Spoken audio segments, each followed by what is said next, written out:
Dragon Ball has a new anime, and it's not more Dragon Ball Super. However, it does have direct involvement from Akira Toriyama, and fans are furious? It's time for the latest news out of Japan. Dragon Ball Daima knows it's got a problem. The trailer tries its hardest to sell this new show as an epic installment in the franchise, with a montage of past high-stakes fights and an ominous backing track. It looks cool. But then you get to the actual premise of Daima. Everyone's a baby. That's even what the show's named for. Daima roughly translates as big or large. The name's a gag. Not exactly Fate of the Universe stuff, is it? If this was a chibi-based spin-off, something like the SD Gundam franchise, that'd be okay. But this is the next main entry in the franchise. We see the characters turned into these new, childlike forms, probably due to a Dragon Ball wish from the new antagonist.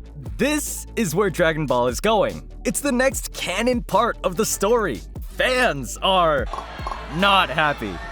There was a lot of hype to see the Moto Saga, the next arc in the Dragon Ball Super manga, adapted into anime form. Instead, we're getting Daima, a low-stakes, more comedic anime-only story. It's hard to avoid comparisons to Dragon Ball GT, the infamous original follow-up to the Dragon Ball Z. GT also de-aged Goku, bringing him back to his kid form thanks to a wish.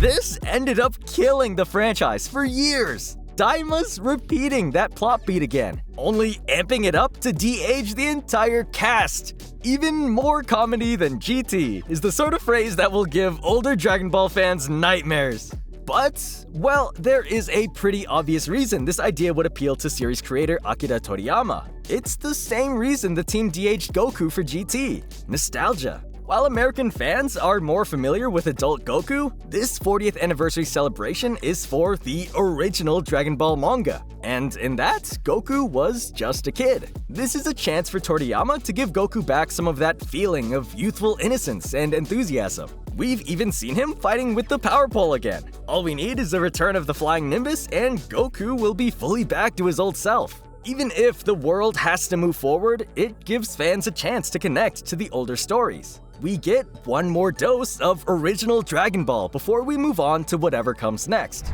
There's not too much to worry about here. With the whole cast transformed like this, odds are good this will just be one story arc, celebrating the anniversary before we get into Moto. And the animation from the trailer is overall pretty good.